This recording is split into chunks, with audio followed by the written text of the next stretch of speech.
Hello everyone. तो कैसे हो आप सब। मैं हूं सोनी, आपकी जीएल स्टोरी टेलर और राइटर। बिना किसी देरी के आएंगे सीधा स्टोरी पे। आशिकी एक जुनून का पार्ट 48 पिछले पार्ट से सीधे आगे देखेंगे। ओके। एंड फोर्स लव का पार्ट जो है 103 वाला, वो मेंबर्स लोग मैं आपको बताना चाहूँगी वो रिमूव हो गया यार, जबकि उसमें कुछ ऐसी वैसी चीज़ें थी भी नहीं, फिर भी रिमूव हो गया। लेकिन कोई बात नहीं, हम उसे थोड़ा तोड़ मरोड़ के डालेंगे। ओके। आते हैं सीधा स्टोरी पे। आप मुझे बताइए कैसी लग रही है आपको ये वाली story. Okay. Please comment section में अपनी राय ज़रूर देना। ओके। एंड मुझे जानना है आप लोगों को कौन ज़्यादा अट्रैक्ट करती है, मिस हुस्न की मलिका रिद्धि या फिर हमारा शेर सौम्या। एंड मेंबर्स जी स्पेशल वाला थैंक यू। हाँ, आप सबके लिए 21 दिल है यार, कितनी बार जीतोगे। और बाकी सब आप लोगों के लिए तो जान हाजिर है। ठीक है, सबके लिए थैंक यू। आते हैं सीधा स्टोरी पे। दिखाते हैं सौम्या को जो रिद्धि को रूम में छोड़ के बाहर आ जाती है और एकदम दरवाजे को लॉक करती है रफली और निकल जाती है वहां से बाहर। उसके अंदर गुस्से की आग अभी भी थी। वो ऐसे ही आ जाती है बाहर कॉरिडोर में और वहां आते ही उसके अंदाज ही बदल जाते हैं। वो बस अपने गुस्से को कहीं उतारना चाहती थी और आ जाती है वो सीढ़ियों से नीचे। और जैसे वो हॉल में आती है और देखती है सब गायब, उसका ना दिमाग और खराब हो जाता है क्योंकि उसके डर से सब पार्टी छोड़ के भाग गए थे। कहाँ की पार्टी या कहाँ का खाना, लोग जान बचा के भाग जाते हैं कि कहीं हमारी ही फील्डिंग सेट ना हो जाए। सौम्या देखती है अब सर्वेंट को जो कि लाइन से खड़े थे और उनमें से जो सीनियर था वो कहता है, मैम खाना सारा बच गया है, कोई नहीं खाया, सब बिना खाए ही चले गए। सौम्या कहती है कोई बात नहीं, तुम इसे किसी गरीब में बांट लेना। ओके।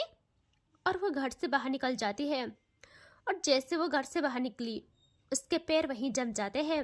भाई वो सॉक्ड, हाथ पैर ना कांपने लगते हैं उसके क्योंकि उसके सामने थी सिया। सिया थी जो बस मेंशन के गेट पे गार्ड से लड़ रही थी कि प्लीज मुझे अंदर जाने दो ना। और सौम्या एक पल के लिए सहम जाती है। सिया की मासूमियत उसके अंदर के कलेजे को पिघला रही थी, बट वो खुद को काबू करती है और वो जैसे देखती है एक गार्ड रूडली बात कर रहा है सिया से और कह रहा है कि आप समझ क्यों नहीं रहे हो, हमें परमिशन नहीं है।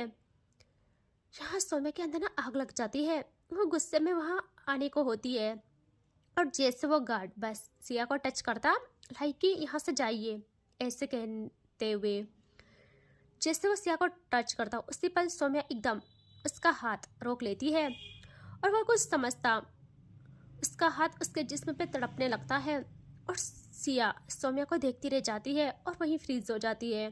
यहाँ सौम्या उस गार्ड को देखती है गुस्से में और कहती है, आज के बाद अगर इनसे इस लहजे में बात की तो मैं तेरा क्या हश्र करूंगी। तू क्या, तेरे घर वाले भी तुझे पहचानने से इनकार कर लेंगे। और अब वो देखती है सिया को और दोनों का आई कांटेक्ट होता है कुछ पल के लिए, लेकिन सौम्या कुछ कहती नहीं, बस अपनी नजरें हटा देती है दूसरे ही पल और बढ़ती है अपनी गाड़ी की तरफ। और सिया जैसे उसने सौम्या को देखा था ना, वो तो पागल हो गई थी, वो सौम्या की तरफ भागती है और सौम्या सीधा अपनी गाड़ी का डोर ओपन करती, उसमें बैठती कि सिया एकदम आके सौम्या का हाथ पकड़ती है और सौम्या का एक हाथ वहीं गाड़ी के डोर पे जम जाता है और दूसरा सिया पकड़ लेती है और वो सिया पे देखती है। अब नहीं, वो सिया पे ना देखती भी नहीं है और सिया सौम्या को अपनी ओर पलटा लेती है और अब होता है दोनों का आई कांटेक्ट अच्छा खासा। यह सिया के चश्मे से आंसू की बूंद उसके रुखसार को भिगो रही थी और सौम्या फिर भी पत्थर बनी खड़ी थी बस। सिया अब कहती है कि क्या हो गया है आपको, आप इतने कैसे बदल सकते हो, कैसे बदल सकते हो इतना, एक भी पल मेरी तरफ नहीं देख रहे हो, मेरा कसूर क्या है, मुझे बताओ तो सही। मैं 5 सालों से इस सवाल का जवाब ढूंढ रही हूँ, कहाँ चले गए बिन बताए, मेरा कसूर क्या था मुझे तो बताते, मुझे बताओ मेरा कसूर क्या है। एक बार आपने जानने की कोशिश नहीं की कि मैं 5 सालों तक कैसे रही, कैसे मैंने हर एक पल आपको देखने की दुआ की, बस एक फरियाद की भगवान से कि आप मुझे मिल जाओ। ऐसे चले गए उस दिन, मेरा जरा भी ख्याल नहीं आया आपको। और सौम्या अभी भी खामोश थी, सिर्फ खामोश। और वो बिना कोई जवाब दिए गाड़ी के अंदर अगेन बैठने को होती है कि सिया का सब्र जवाब दे देता है। वो एकदम सौम्या को उसके कॉलर से ग्रैब करती है और रफली अपने सामने करती है। अब उसका मासूम दिल रो पड़ता है, उसके आंसुओं के साथ उसका दिल भी रो पड़ता है। वो कहती है, आज मुझे मेरा जवाब चाहिए। मुझे बताओ मेरा कसूर क्या है। मुझे क्यों क्यों 5 सालों की सजा दी आपने। मुझे क्यों मिली ये 5 सालों की सजा। पता भी है आपको उस दिन मैं कैसे खुश थी, कितनी खुशी से आपके घर गई थी और आपके घर के दरवाजे पे कितने घंटे मैंने रोते हुए बिलखते हुए गुजारे हैं। मुझे आज मेरा आंसर चाहिए और अब इतने टाइम बाद मिले हो, यूं यूं इस तरह कैसे मेरे दिल को घाव दे रहे हो आप, मेरे दिल के घाव को हरा कर रहे हो आप। और अब सौम्या उसका हाथ अपनी शर्ट से हटाते हुए कहती है, तुम यहाँ क्या कर रही हो सिया। ये एक जंगल है जहाँ सिर्फ शैतान रहते हैं, मासूम लोगों का यहाँ कोई काम नहीं है, जाओ यहाँ से। और मैं किसी के भी कोई भी सवाल देने के पाबंद नहीं हूँ। और क्यों आई हो यहाँ, तुम्हें नफरत है ना गंदे लोगों से। तो तुम्हें बता दूँ, मैं उन सब का राजा हूँ। कोई ऐसे बुरे काम नहीं है जो मैंने ना किए हो। और परसों तुमको मैंने ही तो उठवाया था।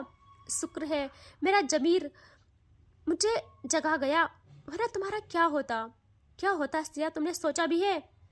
और यहाँ सिया जैसे सुनती ना, उसका दिल यार शायद जो थोड़ी बहुत उम्मीद में था अब वो भी नहीं रहता यार। जो थोड़ा बहुत सही हुआ था अगेन 5 साल पहले का जख्म हरा हो जाता है और टूट के चकनाचूर हो जाता है।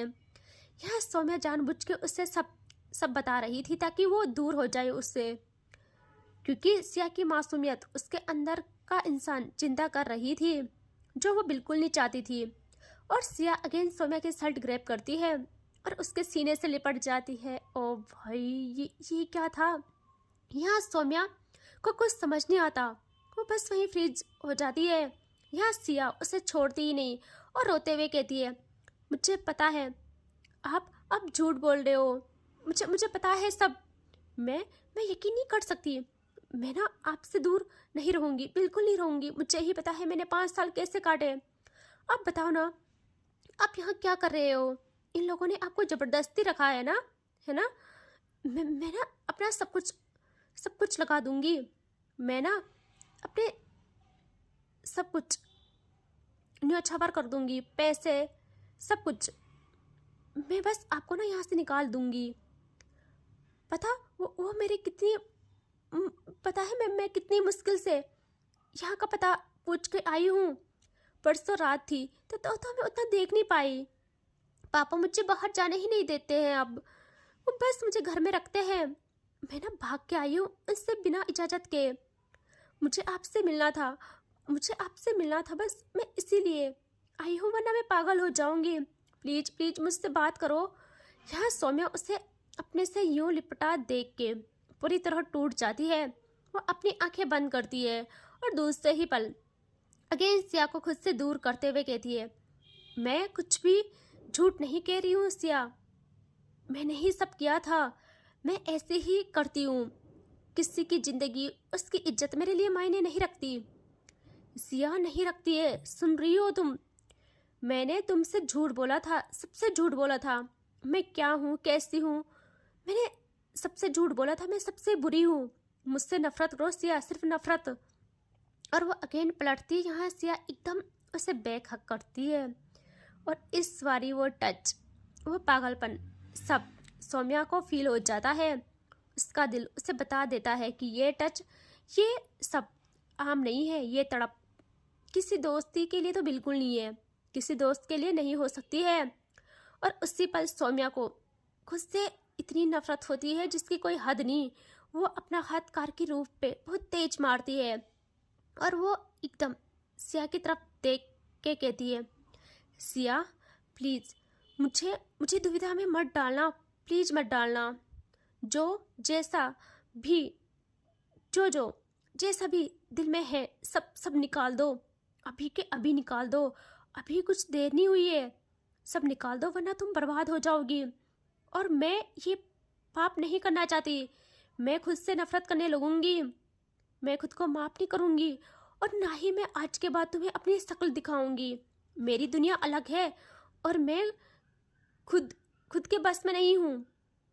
मैं ना पागल हो जाऊंगी। मैं खुद ये नहीं जानती कि कब मेरा कौन सा रूप तुम्हारे सामने आए और तुम्हें अपने फैसले से नफरत हो जाए। मैं किसी और की जंजीर में बंधी हूँ। किसी भी टाइम ये भूल सकती हूँ कि तुम मेरी दोस्त रही कभी। मैं तुम्हारे साथ ही कुछ करना चाहूँ, प्लीज कहीं चले जाओ, मुझसे बहुत दूर चले जाओ। और सिया की आंखों से आंसू नहीं रुकते, उसका दिल बिखर जाता है, टूट जाता है। जिस तूफान को, जिस आवाज को वो अपने अंदर दबा रही थी, और ना उसने इजहार किया था, ना ही कुछ कहा था। उसका प्यार तो मंजिल की पहली सीढ़ी ही पार नहीं कर पाया, इजहार की सीढ़ी को ही पार नहीं कर पाया यार। उसका हाल मैं कैसे बयां करूं।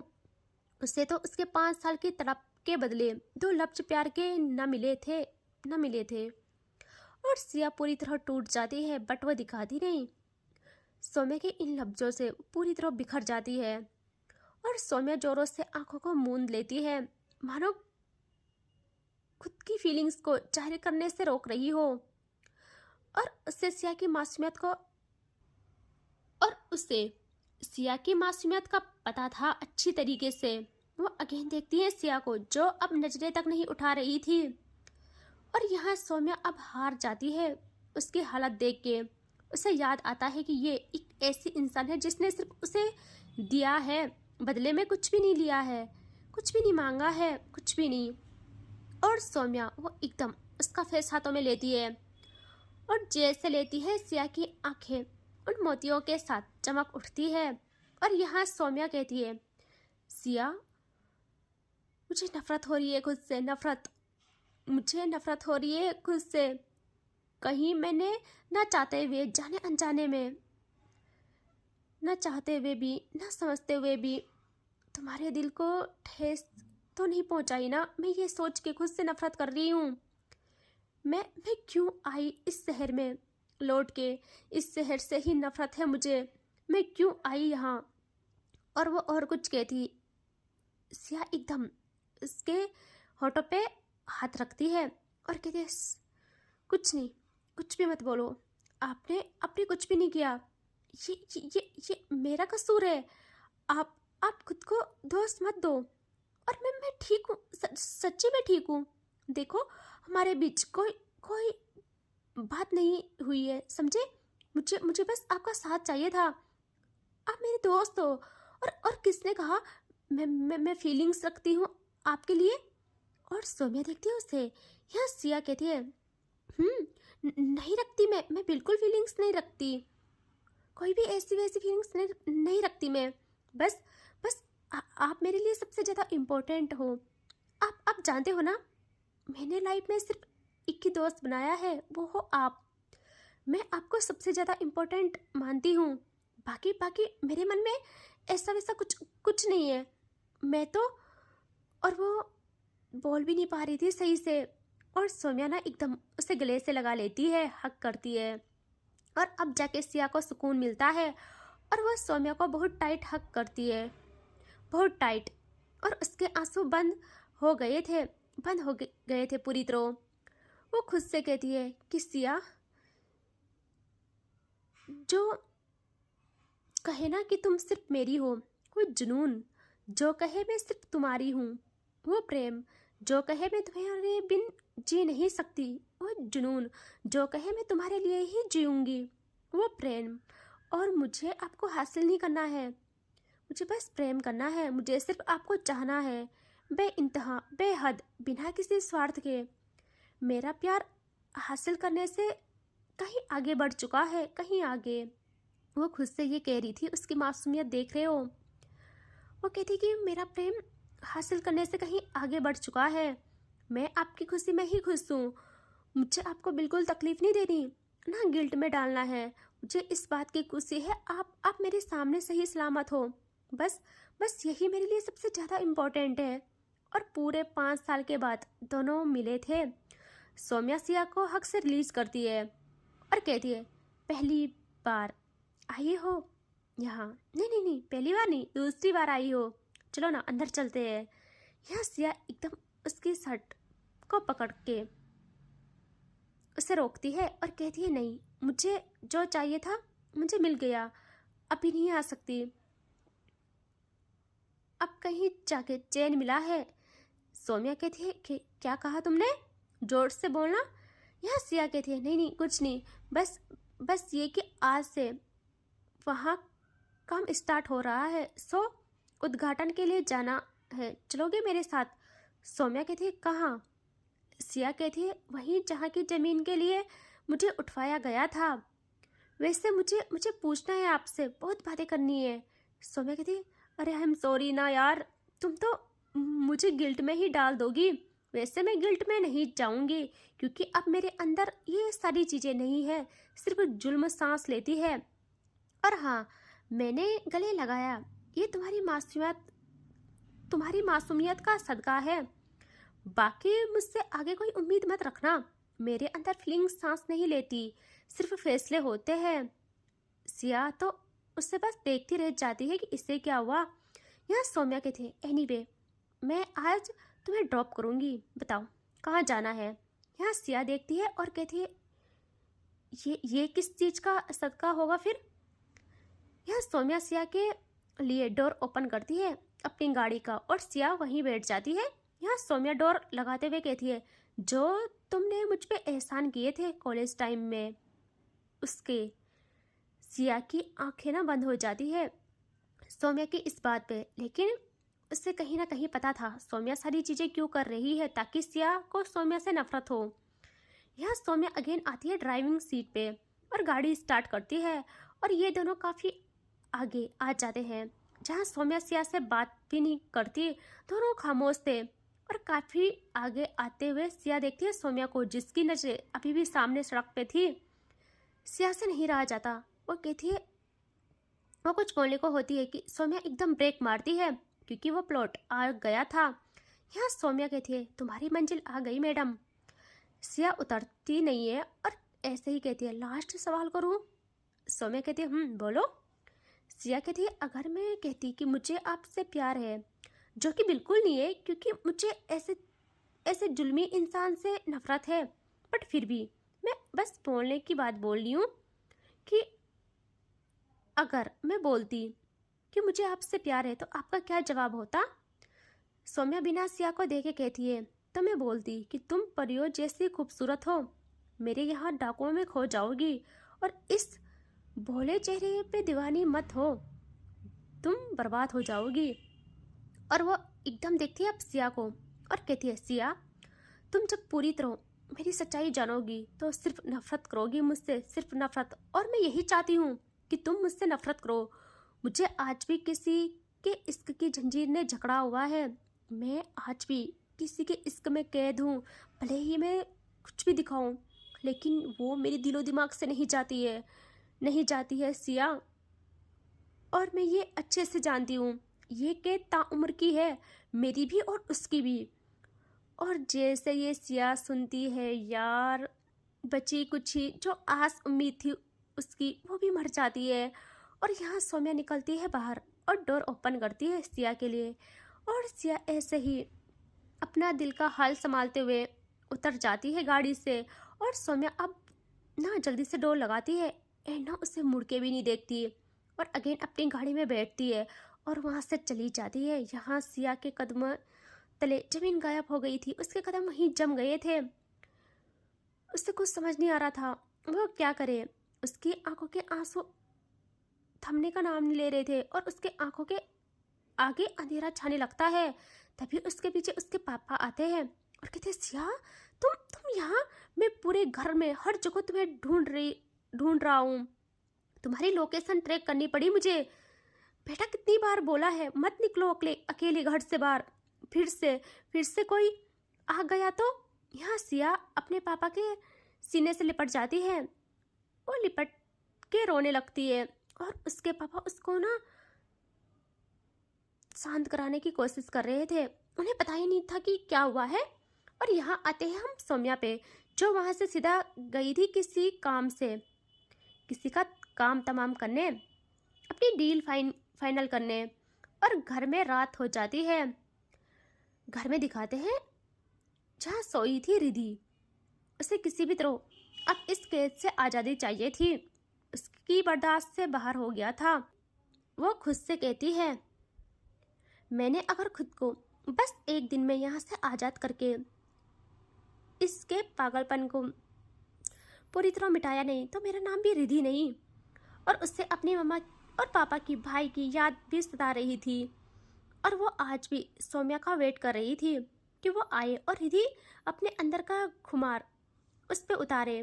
बट सौम्या नहीं आती। रात हो जाती है, लगभग 2 बज जाते हैं और रिधि की धीरे धीरे आँख लग जाती है।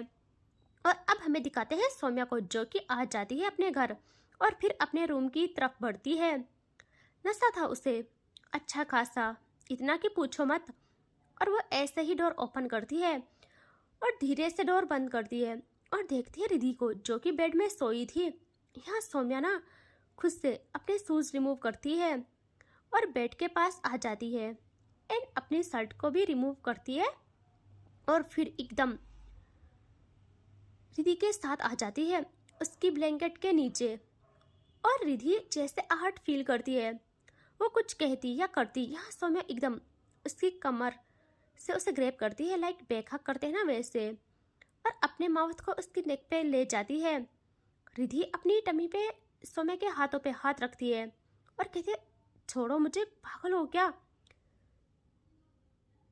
आज इतनी इंसल्ट हुई, भूल गईगा तुम?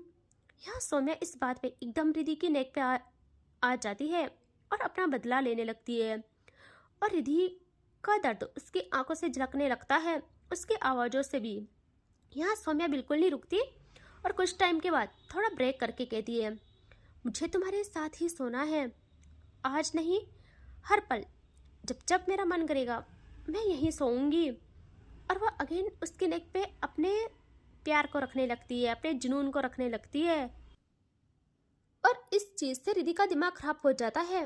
वह एक हाथ ऐसे ही पीछे ले जाती है, सौम्या के गालों पे सजाने लगती है। बट सौम्या को इस चीज़ से और अच्छा फील होता है। वो अपने कार्य को और गति देती है और फास्ट करती है। और रिधि जैसे उसके मुंह से स्मेल फील करती है, वो समझ जाती है। वो ऐसे ही कहती है, ये क्या ड्रामा है तुम्हारा? ये ड्रामा बंद करोगे तुम या नहीं? मैं सच बोल रही हूँ, तुम बहुत पछताओगे, सच में बहुत पछताओगे। यहाँ सौम्या रिधि को एकदम सीधा करती है और सेकंड के हिसाब से आ जाती है अच्छे से ऊपर की तरफ। और रिधि कुछ एक्शन लेती है। सौम्या एकदम रिधि का फेस हाथों में लेती है। यार रिधि की आंखें ना बस सौम्या पे जम जाती है और शॉक्ड हो जाती है कि ये क्या था। और सौम्या कहती है, तुमने क्यों किया ऐसा? बताओ ना, क्या मिला तुम्हें मेरी फीलिंग्स से खेल के? बोलो। मुझे ये सारी चीज़ें दर्द दे रही है, तकलीफ दे रही है। मुझसे बदले लेने के और भी तो रास्ते थे। तुमने यही रास्ता क्यों चुना? तुमने यही क्यों चुना? बताओ ना। मुझे ये फीलिंग्स जीने नहीं दे रही है, जीने नहीं देती है रिधि। में मेरे अंदर एक तूफान चल रहा है जो थमने का नाम नहीं ले रहा है। मेरे दिमाग में बस यही चल रहा है कि तुम्हारी हिम्मत कैसे हुई? तुम्हारी हिम्मत कैसे हुई उस दिन उस राज के लिए सजने संवरने की, मेरी फीलिंग्स के साथ खेल के? तुम उसके लिए तैयार हो रही थी और उससे बचाने के लिए क्यों आगे आई? तुम क्यों आई आगे? और उसके शब्द इस वक्त रिधि को चुभ रहे थे। रिधि के हाथ एकदम रुक जाते हैं और वह कुछ और कहती। यहाँ सौम्या उसके फेस से हाथ धीरे धीरे नीचे लाती है और उसकी नेक पे रखती है, हल्का हल्का रखती है और कहती है, जवाब दो, क्यों क्यों किया तुमने ऐसा? और रिधि कुछ कहती, सौम्या अगेन कहती है, मैं तुम्हें नहीं छोड़ूंगी, मैंने सोच लिया है, पता करवा लिया है उसका। मैं ना मैं ना मैंने ना उसका पता करवा लिया है। जब अतीत से बदले लेने ही है तो मैं सबसे लूंगी। और दी सॉक्ट, यहाँ सौम्या उसके होठों पे आती है अब, एंड रिधि की सांसें अटक जाती है और रिधि कुछ कर ही नहीं पा रही थी। यार जैसी भी है, उसका प्यार था, उसने भी पहली बार किसी को इतना हक दिया था, रूह के साथ साथ सब कुछ सौंपा था। हाँ, हालत अच्छी नहीं है इस वक्त, लेकिन प्यार और दिल में फीलिंग्स होती है, वो मिटने वाली तो नहीं थी, वो मिटाए नहीं मिटती है। और सौम्या कुछ टाइम के बाद अगेन नेक पे आती है और रिधि के हाथ उसकी कॉलर पे पकड़ बनाते हैं अपने। वो क्या करे, उसे कुछ समझ नहीं आता, कुछ भी नहीं। और अब बहुत देर के बाद सौम्या ना पूरा रिधि में टिक जाती है और रिधि अब जाके सांस लेती है और वो कहती है, मेरी बात सुनो, मेरा उससे कोई लेना देना नहीं है, ना कभी था ना अब है। तुम सुन रहे हो? उस दिन मैं सिर्फ पापा के कहने पे गई थी वहाँ, और मुझे वहीं पता चला कि इनका ये प्लान है। तुम उससे कुछ भी मत करना, प्लीज कुछ भी मत करना। इवन उससे भी ये सब चीज़ें पता नहीं थी, सिर्फ पापा को पता थी और उसके पापा को पता थी। तुम मेरी बात सुन रही हो ना? और वो देखती है सौम्या को कि जो कोई जवाब नहीं दे रही है, और वो कहती है, सौम्या क्या तुम सुन रही हो? और सौम्या की सांसें और गहरी हो जाती है, वो वहीं सो गई थी। और रिधि को जैसे फील होता है, वो पूरी तरह परेशान हो जाती है और फिर उसे खुद में से हटाने की कोशिश करती है, बट सौम्या हटती ही नहीं। वो ऐसे ही रिधि को और अपनी बाहों में कस लेती है।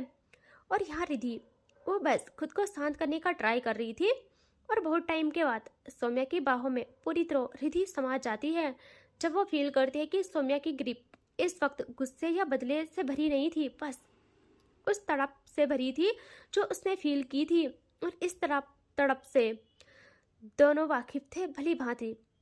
रिधि भी उतना ही तड़पी थी उसके लिए, और आज नशे में ही सही सौम्या ने उसे इस तरह हक किया था, इतने टाइम बाद अपनी बाहों में भरा था।